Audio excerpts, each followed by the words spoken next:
రవికుమార్ గారు నమస్కారం అండి. నమస్తే అండి. నమస్తే రవికుమార్ గారు, అంటే రుణమాఫీకి సంబంధించి మీ స్టాండ్ ఏంటండి అసలు? అంటే ఏం చెప్తారు రుణమాఫీ గురించి అడిగితే?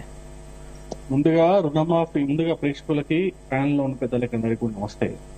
ఏమండి, రుణమాఫీకి సంబంధించి SLBC state level banking committee ఒకటి ఏర్పాటు చేశారు మొదట్లో. ఆ స్టేట్ లెవెల్ బ్యాంకింగ్ కమిటీ ప్రకారము ఈ రాష్ట్రంలో 70 లక్షల రైతులు రుణం తీసుకొని ఉన్నారు. ఈ 70 లక్షల మంది రైతులకు మేము రుణమాఫీ చేస్తామని చెప్పేసి మొదట ఈ ప్రభుత్వం ప్రకటించింది. దానికి సంబంధించి 40 వేల కోట్ల 50 వేల కోట్లతో పెట్టుకుంది. దాని తర్వాత దాన్ని కుదించి రకరకాల నిబంధనలు పెట్టి, రేషన్ కార్డులు అని చెప్పేసి, ఇంకోటని చెప్పేసి ఏదేదో పెట్టి దాన్ని మళ్ళీ ఏదో సరి చూసుకునే ప్రయత్నం చేస్తూ మభ్యపెడుతూ దాన్ని కుదించి 31,000 కోట్లు తీసుకొచ్చినది.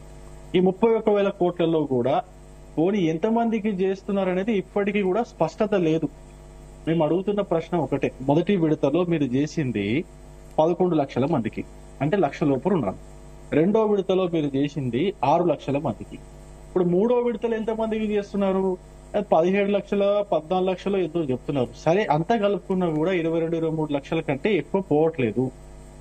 మీరు చెప్పిన ఈ ఎస్ఎల్బిసి కమిటీ ప్రకారము 70 లక్షల రైతులు ఎక్కడ పోయినారు? ఈ రాష్ట్రంలో 90 లక్షల రేషన్ కార్డులు ఉన్నాయి. దాంట్లో 70 లక్షల మంది రైతులు రుణాలు తీసుకుని ఉన్నారని చెప్పినారు. దాంట్లో మీరు కోత పెట్టి దాంట్లో సగం కంటే కూడా ఇంకా తగ్గించేసి మీరు రైతు రుణమాఫీ చేసి అంతా అయిపోయింది చేసేస్తాం అని చెప్పేసి పెద్ద ప్రగల్భాలకు పోతే పెద్ద యాడ్ ఇచ్చుకొని, టీవీలలో యాడ్ ఇచ్చుకొని, పేపర్లలో యాడ్ ఇచ్చేసుకొని ఏదో పెద్ద సభలు పెట్టేసుకుంటే నవ్వుకుంటున్నారు అక్కడ ఊర్లలో జనాలు. గ్రౌండ్ రియాలిటీ ఏంటనేది ఒక్క కాంగ్రెస్ నాయకుడు కూడా నిజంగా తెలియదు. ఏదైనా ఊరికి పోతే వీళ్ళని చుట్టుముట్టి ప్రశ్నించి అక్కడ నుంచి పారిపోయినట్టుగా చేస్తారు ప్రజలు. నేను చాలా స్పష్టంగా చెప్తున్నా, చాలా క్లారిటీతో చెప్తున్నా. మీరు ఒక్క ఊరికి వెళ్ళండి, ఏ నాయకుడైనా వెళ్ళండి, మామూలుగా ఊరికి వెళ్ళి ఊర్లో కూర్చొని మాట్లాడండి. మిమ్మల్ని అక్కడ నుంచి ప్రజలు మిమ్మల్ని పరిగెత్తినట్టు చేయకపోతే నా పేరు మార్చుకుంటే 100% నేను ఛాలెంజ్ చేసి చెప్తున్నా. ఎందుకంటే కొన్ని ఊర్లలో లిస్ట్ ఇచ్చిరు, ప్రతి ఒక్క ఊరికి ఎంతమంది రుణాలు తీసుకున్నారు, ఆ రుణాల్లో ఎంతమందికి రుణమాఫీ జరిగింది అనేది లిస్ట్ ఇచ్చిరు.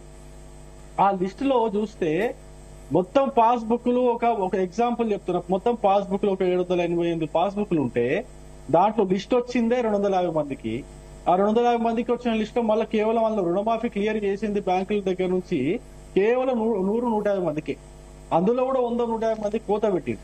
ఏమనంటే టెక్నికల్ ఇష్యూస్ అంటున్నారు, సాంకేతిక కారణాలు అంటున్నారు, ఆ కారణం అంటున్నారు, ఈ కారణం అంటారు. అక్కడ బ్యాంకుల ముందు పోయి నిల్చుంటే ఇప్పుడు విత్తనాలు వేసుకునే టైము రైతులందరూ ఫుల్ బిజీగా ఉంటారు. గంటలు పొద్దున పోతే సాయంత్రం దాకా బ్యాంకుల ముందు లైన్ నిల్చోవాల్సి వస్తుంది.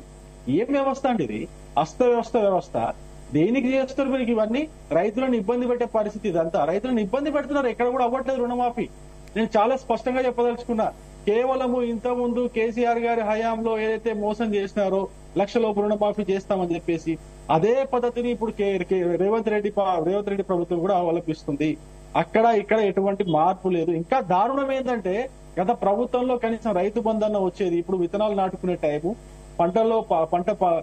పొలాల్లో పనులు చేసుకునే టైము, విత్తనాలు తెచ్చుకోవాలా, ఫెర్టిలైజర్ తెచ్చుకోవాలా, రకరకాల మిషనరీ తెచ్చుకోవాలా, ఇవన్నీ పనులు ఉంటాయి. ప్రతి ఒక్క రైతుకి గత ప్రభుత్వంలో ఎంతో 5,000 ఎంతో కొంత రైతు బంధు వచ్చేది. ఒక 2 ఎకరాలకి 10,000 నుంచి ఒక 20-25 వేల రూపాయలు వచ్చేది.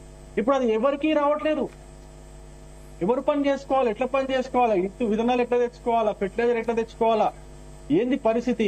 అప్పట్లో కొంచెం చేతిలో డబ్బులు ఉంటుండే, 10,000, 5,000, 20,000 చేతిలో డబ్బులు వచ్చేస్తుండే బ్యాంక్ అకౌంట్ లోకి. రాగానే పోయి నేనేమంటున్నా, రైతులకి మీరు ఇచ్చే ఏదైతే రుణమాఫీ ఇస్తున్నామని చెప్తున్నారో ఆ రుణమాఫీలో మొట్టమొదట చిత్తశుద్ధి లేదు, అసలు సిస్టమే కరెక్ట్ గా లేదు. రెండోది ఏంటంటే, పోనీ రైతులకి ఇప్పుడు పనులు చేసుకునే టైంలో రైతులకి కనీసం ఈ రైతు బంధు అయితే మీరు వేస్తానారో 15,000 రూపాయలు ఎకరానికి, కనీసం అది వేసింటేనన్నా కొంచెమన్నా రైతులు మీ పట్ల సానుకూలంగా ఉండేవాళ్ళు. మీరు అది కూడా వేయట్లేదు కదా. ఇప్పుడు మీరు రైతు రుణమాఫీ చేసిందే ఆ రైతు బంధు డబ్బులతో. కేసీఆర్ గారు లాస్ట్ మూమెంట్ లో 7,000 కోట్ల రూపాయలు ఏదో పక్కన తీసి పెట్టి రైతు బంధు వేద్దామని చెప్పేసి ఎలక్షన్ కోడ్ వల్ల ఆయన ఏం లేకపోయింది. అప్పట్లో ఏదైతే 7,000 కోట్లు అది ప్లస్ ఇప్పుడు జూన్ లో వేయవలసినటువంటి ఇంకొక విడత రైతు బంధు, ఆ 7 మొత్తానికి 15-16 వేల కోట్లు ఇక్కడ నుంచే పోయినాయి. మీరు ఇచ్చింది ఏముంది? ఇంకా మీరు ఏమీ లే. నేను ఇంకో విషయం కూడా చాలా స్పష్టంగా తెలుసు, రైతుల విషయంలో నేను రాజకీయాలు చేయను.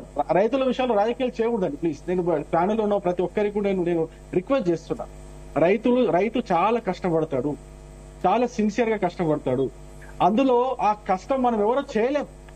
అది లాభం వస్తుందా నష్టం వస్తుందా ఏం తన పని తను చేసుకుంటూ పోతాడు. లాభం వచ్చినా నష్టం తన పని తను చేసుకుంటూ పోతాడు. అటువంటి రైతును మాత్రం మభ్యపెట్టొద్దు, మోసం చేయొద్దు. నేను చాలా ప్రభుత్వానికి ఇక్కడ ఎవరున్నారో కాంగ్రెస్ ప్రతినిధి ఎవరున్నారో ఆయన ద్వారా నేను రిక్వెస్ట్ చేస్తున్నా. మీరు నిజంగా రైతులకి చిత్తశుద్ధితో మీరు మేలు చేయాలనుకుంటే మీ యొక్క ప్రతి ఒక్క గ్రామానికి ఒక కమిటీ వేయండి. ఆ కమిటీలో ఉన్నటువంటి మెంబర్లని ఆ గ్రామం వాళ్ళనే మీరు నిర్ణయించండి. అక్కడి నుంచి ఆయన ఎంఆర్ఓ దగ్గర పోయినా, కలెక్టర్ దగ్గర పోయినా, బ్యాంకు దగ్గర పోయినా కొంచెం వాళ్ళతో వాళ్ళ విషయాలు వినమని చెప్పండి. ఎవరు వినట్లేదండి. కలెక్టర్ ఆఫీస్ దగ్గర ఎవడో పోతాడు, ఇంకా బ్యాంకులోనే పొద్దున్న సాయంత్రం నిల్చుంటున్నాడు. ఈ కలెక్టర్ ఆఫీస్ దగ్గర పోతే లోపల రానిస్తారా, కనీసం మాట్లాడిస్తారా? అసలు సమస్య లేదు. ఒక్కడు కూడా వినేవాడు లేడు. మాకు రాలేదు రైతు రుణమాఫీ అని చెప్పుకుంటూ పోతే పక్కన పోవని చెప్పేసి అన్నట్టు మాట్లాడుతున్నారు. ఈ బ్యాంకుల్లో అట్లే మాట్లాడుతున్నారు, ఆఫీసర్లు కూడా అట్లే మాట్లాడుతున్నారు. మీకు అర్థం కాదు, రష్ చాలా ఉంటుంది. ఇక్కడ ఎవరు కూడా ఆఫీసర్లు కూడా వినే పరిస్థితులు లేరు. ఇంతటి అస్తవ్యస్త పరిస్థితులు రియాలిటీ, గ్రౌండ్ రియాలిటీ చెప్తున్నా. అంటే రవికుమార్ గారు మేము అర్హుల్ని గుర్తించాం, ఖచ్చితంగా కాని వారు కూడా తర్వాత అప్లై చేసుకోవచ్చు అని చెప్తా ఉన్నారు కదా. అన్ని పేకుడు మాటలు, అన్ని ప్రచారం మాటలు. నిజంగా గ్రౌండ్ లో అట్లా లేదు.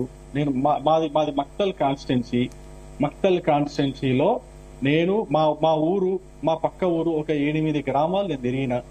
8 గ్రామాల్లో లిస్టు పట్టుకుని తిరిగినా. వాళ్ళకి ఆ గ్రామాలకు వచ్చిన లిస్టు పట్టుకుని నేను తిరిగిన. లిస్ట్ లో ఉన్నటువంటి పేర్లలో ఏదైతే ఉంటుందో వాళ్ళకు కూడా సగం మందికి ఇంకా క్లియర్ కాలే, రుణమాఫీ క్లియర్ కాలేదు. రకరకాల కొర్రీలు పెడుతున్నారు. అన్ని క్లియర్ ఉంది, పోయి అది చేసుకుందామంటే అక్కడ పోతే అక్కడ టెక్నికల్ ఎర్రర్ అంటున్నారు. పొద్దున పోయి కూర్చుంటే బ్యాంక్ గేట్లు వేసుకుని కూర్చుంటున్నారు. సిస్టమ్ పనిచేస్తలేదు అంటున్నారు. బయటనే రైతులంతా వెయిట్ చేస్తున్నారు, కుప్పలు జనాలు వెయిట్ చేస్తున్నారు. సాయంత్రం దాకా అది క్లియర్ అవ్వట్లేదు. ఇంత దారుణమైన పరిస్థితి. అంటే కాకపోతే రైతుల పరిస్థితి ఏంటండి రవికుమార్ గారు? కాకపోతే ఇప్పుడు ఏదో రైతులు ఏముంది, ఇక రైతులు ఇప్పుడు కొంతమంది ఇప్పుడు ఒక ఊర్లో ఒక ఎగ్జాంపుల్ ఒక 1000 ఎకరాల సాగులో ఉండేది అనుకోండి. ఆ 1000 ఎకరాల సాగులో ఇప్పుడు 500 ఎకరాలు కూడా సాగు అవ్వట్లేదు. కరెంటు పోతుంది, వాటర్ లేవు.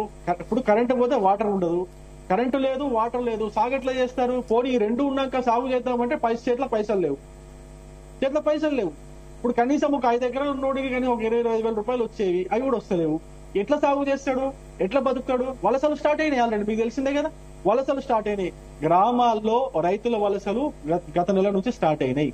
అంతకుముందే కొంతమంది యువకులు ఆటోలు నడుపుకోనో లేకపోతే జీపులు నడుపుకుని బతికేటోళ్ళు వాళ్ళు ఇప్పటికే స్టార్ట్ అయిపోయారు. వాళ్ళు అక్కడక్కడ పనులు కుదురుకుంటున్నారు. ఎందుకంటే ఆ ఫ్రీ బస్ పెట్టిన తర్వాత ఆటోలు కూడా నడుస్తలేవు, ఆ జీపులు కూడా నడుస్తలేవు. వాళ్ళు ఆల్రెడీ పట్టణాలకు వచ్చేసారు. ఇప్పుడు రైతులు కూడా వచ్చేస్తున్నారు.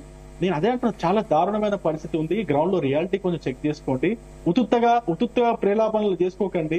నవ్వుతారు, వెనక నిల్చొని నవ్వుతారు ప్రభుత్వాన్ని చూసి. ఇప్పుడు రేవంత్ రెడ్డి పెద్దగా పొడుగా ఇష్టం వచ్చినట్టు ఆ భాష ఏందో, ఆ మనిషి ఏందో అర్థం కాదు. ఎంత పెద్దగా మాట్లాడు. అరే రియాలిటీ చెక్ చేసుకో, తర్వాత మాట్లాడు, అప్పుడు మెచ్చుకుంటారు.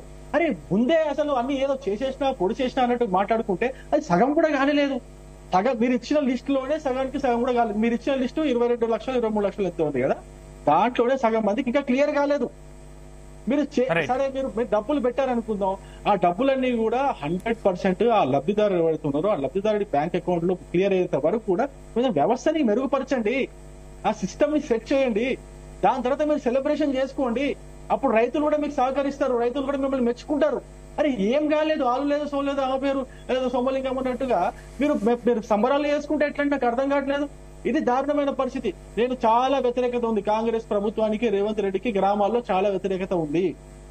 ఏమైపోయిందంటే, ఇంకో విషయం కూడా చెప్తా. ఏమైపోయిందంటే ఈ ఒక ఊర్లో ఒక 700 పాస్బుక్లు 800 పాస్బుక్లు ఉంటే ఈ 700 మందికి కూడా రైతు బంధు వచ్చేది గత ప్రభుత్వంలో.